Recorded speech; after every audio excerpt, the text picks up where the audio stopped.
This is the 8th camp. 8th year. How has the 8-year anniversary been going for boot camp this year? This year's been really great in a different way. Last year we had cameras in our face because we filmed the docu-series for the camp, and it will be, it looks like it has found its home in a network that I'm not allowed to say yet. But this year I wanted to get back to the basics. I wanted to get back to the original idea of what camp was, which is the process of performance, not just focusing on the performance. So we brought in everybody 3 days before to just strictly act, sing, and dance, strict with the teachers. Nothing having to do with performing, just technique and process. Then when camp started, technically on Monday, they were ready. They were here, and they were ready to learn. And they came with boots on the ground. Just, you know, I talk about this camp every year with y'all, and every year I keep saying it won't get better than this. But this year I say, how can it get better than this? They're so talented.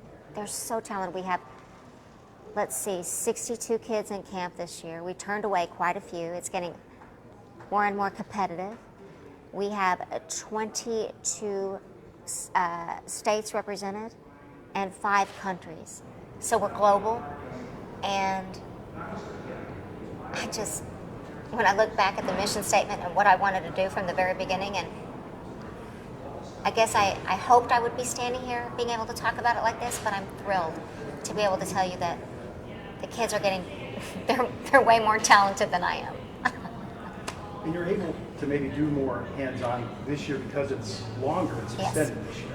Yeah, I think it's important. I'm sure that's something that we'll continue to do in years to come, especially when we have cameras back in our faces again next summer.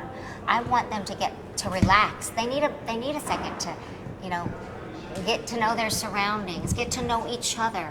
It makes for a more relaxed atmosphere because, believe me, we're getting now close to the performance on Saturday. The nerves and all that comes anyway. So to have a little bit more of a relaxed start is great. The counselors, the talent that you have here this year, once again, top-notch. The faculty that I bring in from New York and LA is so invested in our kids. They're as invested in our kids as I am. And they all want to come back every year. And I have brought the best acting guy in from Zach Barnett from LA. He's got his own studio, all the young actors. He's got a ton of actors working in film and television. I bring in people like Faith Prince and Aaron Dilley, Broadway stars, to teach our kids. I bring in Kenny Ortega, who is here.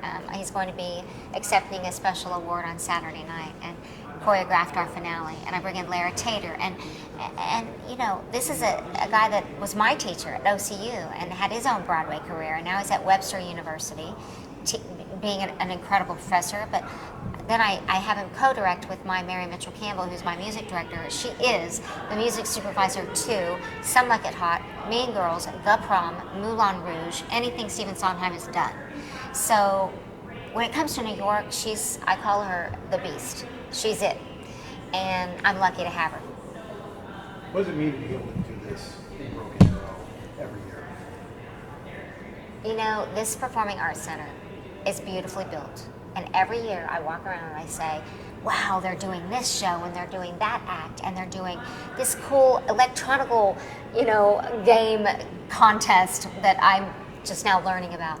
But I'm really, really proud of what they've done with their arts series. They celebrate Broadway with 4 to 5 shows every year. And, you know, they put it at the Kristin Chenoweth Theater, and that's led by our amazing leader, Kim Bento. I would be nothing without this woman. So, you know, so much happens before I or the campers arrive, and it always goes back to Kim Bento.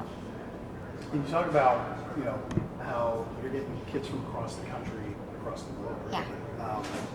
Talk about the talent here in Oklahoma that you guys have had the chance to experience over the last several years.